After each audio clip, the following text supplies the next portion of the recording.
berikutnya kita lihat deh bagaimana terusnya. Jadi ada 9 jenjang berikutnya. Nah, tujuannya adalah ini. Jadi SDM Indonesia itu diharapkan dengan melalui KKNI ini setara dengan SDM asing, ya.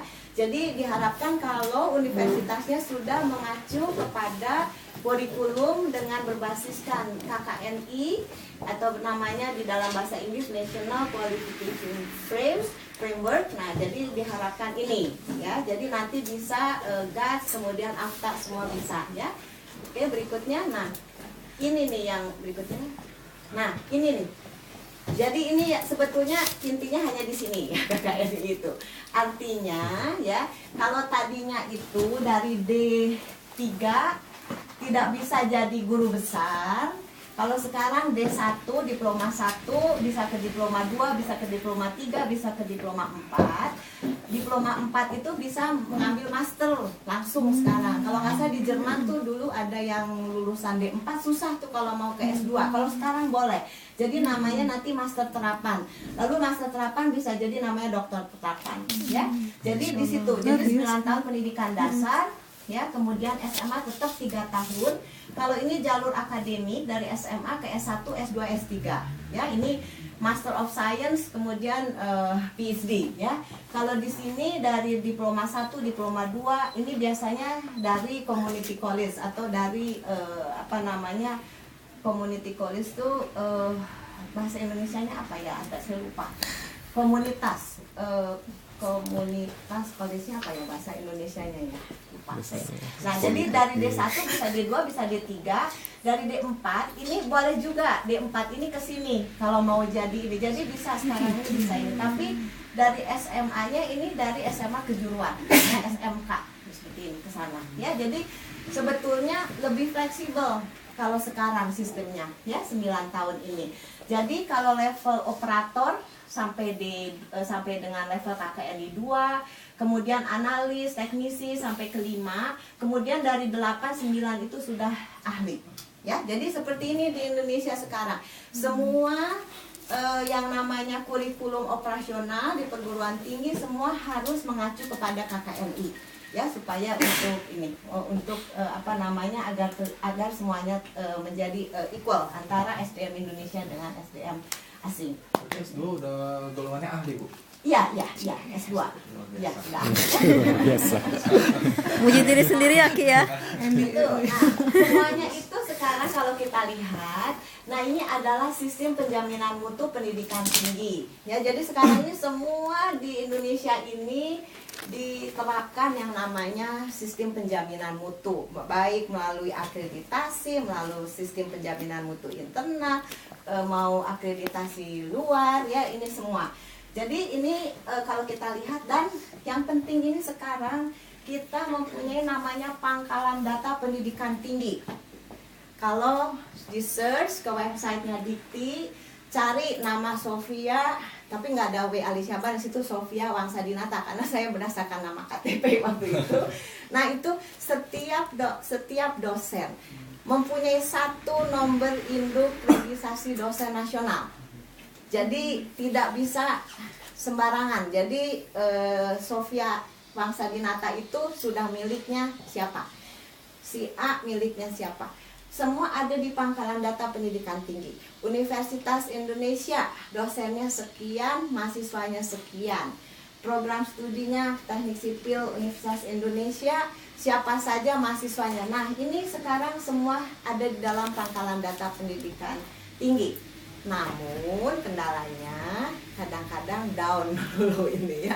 Jadi itulah, jadi di Indonesia ini kita sedang bebenah, ya. Memang bebenahnya itu tidak mudah, ya. Jadi dalam proses kita harus sabar-sabar. Memang kadang-kadang kita mau upload semua data ke dalam PDPT sedang down. Tapi itu saya rasa hanya sedikit kendala. Kita menuju ke arah nantinya PM mutu semuanya, ya. Jadi kalau kita lihat peraturan undang-undang, kemudian ada standar nasional pendidikan tinggi, kemudian di universitas itu harus melaksanakan SPMI. Jadi di universitas itu selalu ada yang namanya lembaga manajemen mutu. ya, jadi harus mengacu kepada ISO, kepada standar ya, standar ini. Kemudian ada juga sistem penjaminan mutu eksternal di mana Badan Akreditasi Nasional Perguruan Tinggi itu yang berperan di situ. Semuanya tidaklah lain hanya untuk meningkatkan mutu ya, di situ lah. Oke. Nah, ini sebetulnya KKN ini apa? Yaitu sebenarnya hasilnya itu inginnya learning outcomes ya, adalah internalisasi dan akumulasi ilmu pengetahuan praktis, keterampilan, afeksi, dan kompetensi yang dicapai melalui proses pendidikan yang terstruktur dan mencakup suatu bidang ilmu dan melalui pengalaman kerja. Jadi ini sebenarnya Indonesia Qualification Framework ya. Oke, berikutnya. Nah, ini jadi kalau kita lihat parameter deskripsinya, kemampuan di bidang kerja, pengetahuan yang dikuasai, kemudian kemampuan manajerial. Oke, berikutnya. Nah, ini saya ingin melihat di sini ya. Jadi ini target-target dari Departemen Pendidikan dan Kebudayaan. Jadi kalau kita lihat di Indonesia ini masih tinggi yang namanya APK. APK itu adalah angka angka partisipasi kasar. Jadi artinya lulusan yang berusia 19 sampai 23 tahun itu yang menganggur ya. Jadi kalau kita lihat ya, jadi kita ini yang bukan yang menganggur, yang masuk ke perguruan tinggi. Jadi kita inginkan APK-nya makin tinggi ya. Nah, kalau kita lihat APK-nya itu di tahun 2013 29,1, di 2014 itu ditargetkan 30%. Nanti kita lihat di akhir tahun berapa sebetulnya. Kemudian juga meningkatkan rasio kesetaraan gender ya, jadi wanita berapa yang sekolah ya. Kemudian yang menarik ini adalah ini prosentase prodi terakreditasi ini memang di tahun 2014 dengan berlakunya undang-undang perguruan tinggi itu harus terakreditasikan semua. Jadi itu memang targetnya 100%, namun kita lihat bahwa kenyataannya realisasi hanya 88%. Karena jumlah asesor juga terbatas. Kalau saya harus mengunjungi seluruh Indonesia dengan beribu-ribu perguruan tinggi dan program studi, itu juga nggak ini. Jadi kendalanya itu kurangnya asesor, dana. Ya, dana mahal juga untuk untuk mengirimkan para asesor ke seluruh penjuru di Indonesia. Kemudian yang sangat tertinggal sebenarnya Indonesia ini di sini nih, jumlah perguruan tinggi masuk top 500 dunia. Itu sekarang kita sedang berusaha untuk lebih banyak perguruan tinggi di Indonesia masuk top 500 ya. Saya nggak tahu di sini di Turki ranking berapa ya? Ada dari Boğaziçi ya. Ada yang berapa yang tingginya itu? 312. Ya, itu kan masih masuk di dalam top 500 ya. Jadi di Indonesia ini hanya ada 2 yang masuk itu, kalau nggak salah UI dan ITB, kalau nggak salah UI ITB atau UGM dan ITB. Pokoknya hanya 2. Nih kalau kita lihat targetnya 8, tapi realisasi sampai 2013 itu hanya 2 yang masuk top 500. Nah, ini kenapa? Sebetulnya memang kalau kita lihat dari beberapa syarat untuk masuk ranking world ranking itu adalah memang tulisan ya, tulisan dari karya tulis dosen yang masuk ke dalam Scopus Index ya. Jadi Scopus Index tentunya di dalam international journal. Nah, itu biasanya agak kurang karena budaya meneliti dan menulis itu harus terus dikembangkan loh di Indonesia ya. Walaupun sebetulnya sudah banyak insentif yang diberikan bagi dosen yang bisa menulis atau memasukkan karya tulisnya ke jurnal internasional, tapi tetap susah sih kalau masuk ke jurnal internasional itu kan kita melalui reviewers ya. Jadi kadang-kadang masukin itu bisa setahun 2 tahun lah prosesnya ya. Jadi seperti itu. Kemudian dosen minimal berkualifikasi S3 itu ditargetkan 12,5%, masih 11,8%. Jadi masih di bawah target ya. Ini yang memang kenapa sebetulnya beasiswa studi lanjut S3 tuh banyak loh di Dikti, namun tidak terserap karena biasanya kendalanya bahasa. Jadi biasanya kendalanya bahasa. Sebenarnya kan kalau begitu Dikti itu begitu keterima di perguruan tinggi asing, kecuali di Malaysia ya. Sekarang DITI tidak memberikan beasiswa bagi yang ingin sekolah ke Malaysia. Mau ngasih duit ke Malaysia, Tidak, Bu. tidak. Jadi itu langsung ditolak. Mau seminar, mau apa ke Malaysia itu enggak lagi. Jadi malah kalau misalkan kalian keterima jauh tuh, mau di Amerika, mau di Kanada, mau di Inggris, mau di ini, langsung dikirim. Begitu keterima, ada acceptance letters-nya, ini dan rata-rata tidak terserap itu beasiswa untuk S3 karena kendalanya Kita akan menyerapnya. Oke. Karena kalau kita lihat ya, buka website Dikti itu banyak sekali beasiswa untuk S3 terutama karena dengan adanya undang-undang dosen dan guru itu yang mengharuskan kalau dia ingin mengajar di S1 minimal harus S2. Kalau dia ingin mengajar di S2 minimal harus S3. Kalau dia ingin mengajar di program doktor, dia harus guru besar. Maaf saya motong, Bu. Kalau di Turki, rata-rata dosennya ini rata-rata S3 minimal. Memang harus. Itu disitulah. Jadi itu jadi memang masih ketinggalan ya dari situ. Kemudian, nah ini prosentase dosen bersertifikat.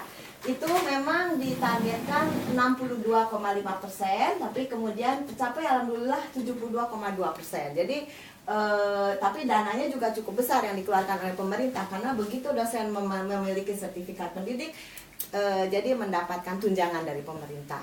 Jadi tunjangan profesi namanya. Kalau sudah jadi guru besar, alhamdulillah 3 kali tunjangannya. Tetapi tapi tugasnya juga berat. Untuk guru besar itu harus menghasilkan buku setiap 3 tahun. Jadi harus menulis buku. Kemudian harus menulis artikel di dalam jurnal internasional. Jadi sama aja dengan mahasiswa S3 ya. Oke. Dan harus mengajar, tetap mengajar. Jadi sudah jadi guru besar juga harus tetap mengajar, kalau boleh tidak. Kemudian jumlah hak paten ya, hak paten ini lumayan meningkat, bagus ya. Kemudian, nah ini persentase mahasiswa penerima beasiswa bantuan biaya pendidikan ya. Ini kadang-kadang juga nggak terserap, saya juga nggak tahu kenapa. Ini malah ditargetkan 18%, hanya terserap 11,3%. Jadi ini ya yang isu-isu yang ada di pendidikan. Nah ini contohnya yang masuk ke dalam ini world class ini hanya kalau dilihat hanya 2. Kalau nggak salah itu UI dan ITB ya, masuk 2 dari 500 itu. Oke, berikutnya next. Nah ini tentunya ada perluasan akses informasi oleh masyarakat. Nah jadi sekarang ini mesti hati-hati kalau mau masuk ke perguruan tinggi swasta atau perguruan tinggi negeri, itu langsung di dalam PDPT itu bisa terbaca perguruan tingginya apa, sudah terakreditasi, akreditasinya apa, dosennya berapa. Itu jadi sekarang ini open, jadi bisa dilihat di dalam website Dikti. Jadi kalau iseng-iseng cari profilnya dari Universitas Gajah Mada misalkan gitu, ada semua. Nah kemudian seperti saya katakan, dosen itu harus setiap semester itu memasukkan namanya SIPKD, Sistem Informasi Peningkatan Kinerja Dosen. Jadi kita harus lapor. Jadi semester ini saya ngajar berapa SKS, kemudian itu juga harus diupload itu sampai ke materinya, berita acara perkuliahan, kemudian absensinya dari mahasiswa, kemudian juga misalkan penelitian, saya menulis apa, publikasi di mana, diupload. Jadi semuanya sudah ini ya, sudah masuk ke dalam ini. Berikutnya, nah ini yang tadi perluasan akses informasi oleh masyarakat umum. Jadi sekarang ini open, setiap orang bisa melihat profilnya ya. Oke, mungkin yang lain ini lebih banyak terlalu inilah, di skip aja. Nah ini sebelum nah jadi ini ya, mengapa penting ini selalu kalau di dalam pendidikan tinggi ini selalu berbicara mengenai tridharma, yaitu tridharma itu antara pendidikan, penelitian, dan pengabdian pada masyarakat. Karena ini menentukan, jadi kalau kita memiliki suatu misi, yaitu pendidikan yang berkualitas, lulusan yang tangguh, unggul, bermoral, mampu bersaing dalam tantangan global. Kemudian visinya itu adalah tentunya untuk pendidikan yang unggul, kompetitif, berbudaya, internasional, riset, kepentingan, dan kemakmuran bangsa. Jadi mungkin sampai sini aja, Lucky. Nanti kita diskusinya lebih banyak mengenai ini. Oke? Kita tepuk tangan dulu untuk Ibu Sophie. Oke, itulah tadi tentang pendidikan Indonesia dan juga menghadapi globalisasi, terutama Jadi dosen. ASEAN Community yang kita udah bukan lagi di depan pintu, di abang pintu, tapi sudah masuk saya gitu, nggak udah melangkah. Ya. Seperti itu. Kita mau tanya jawab sekarang dulu baru Iren atau Tanya jawab. tanya jawab dulu? Seriusan nih. Nggak, mending Bentar kamu aja ya. dulu. Iya. Jadi kamu bisa Ya, ini pada pengen nunggu suaranya Iren. Nggak apa-apa. Irin aja dulu. Oke. Ada.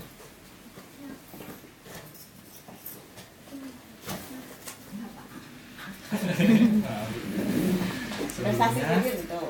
saya ingin memutarkan dulu. YouTube. Wah, hebat.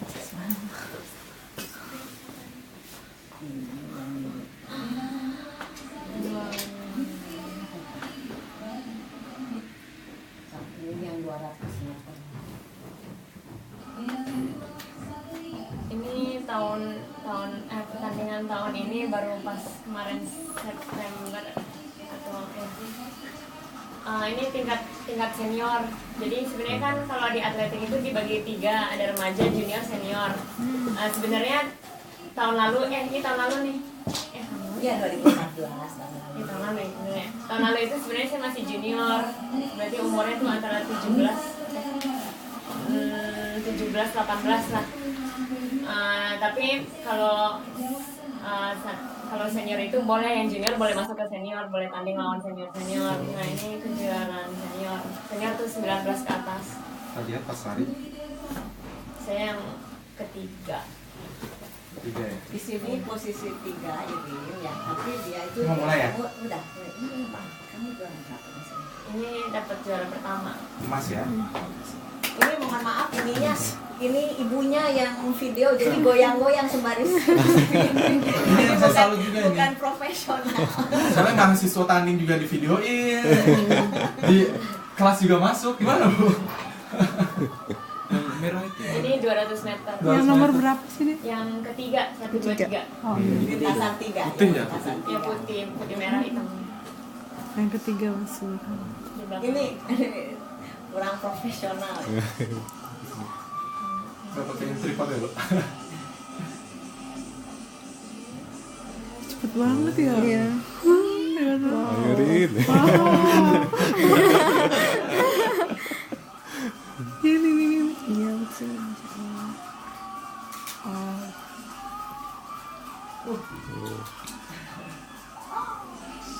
Ini beneran ya, bukan bercanda loh. Ya ini dapat emas waktu kejuaraan senior ya.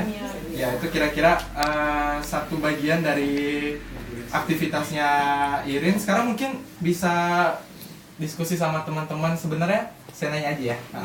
Kamu jawab saya nanya. Gimana sih bagi waktunya?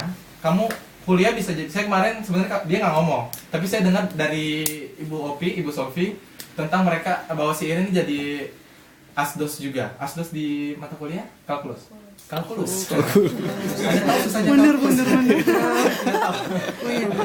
Nah, gimana Rin bisa jadi asdos kalkulus? Terus kalau saya dapat kabar dari ibu juga setiap sore ya Bu ya, latihan lari itu wajib. Kemarin datang ke sini aja buat travel juga tetap exercise pagi-pagi, juga prestasinya bisa dibilang melebihi dengan anak-anak seumuran Irin. Itu gimana bagi waktunya? Apakah ada peran dari Ibu Sofi juga dan Bapak Rian di belakang? Gimana? Biasa aja sih. Biasa aja. Kalau ngatur tergantung kelasnya aja sih, jam berapa. Kebetulan yang semester lalu itu lebih dikit SKS-nya daripada yang semester, kan saya semester 3. Kebetulan lebih dikit dari semester 2. Semester 2 saya ngambil 24, yang semester ini saya ngambil 17 aja.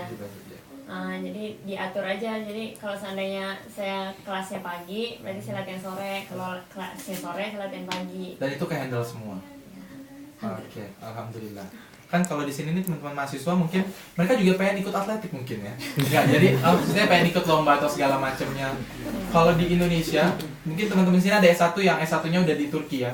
Maksudnya nggak pernah S1 di Indonesia. Nggak tahu kalau di sana izin untuk keluar dari jam kuliah untuk lomba dan segala macam, apakah mengurangi nilai Irin atau tidak, atau malah didukung? Nilai sih enggak. Kalau kayak kemarin itu yang pas saya tanding di Palembang itu saya juga emang harus kebetulan lagi ujian akhir dan emang harus izin ke fakultasnya. Tapi kebetulan kalau yang sipil itu lebih gampang izinnya. Jadi saya bisa ujian duluan dan baru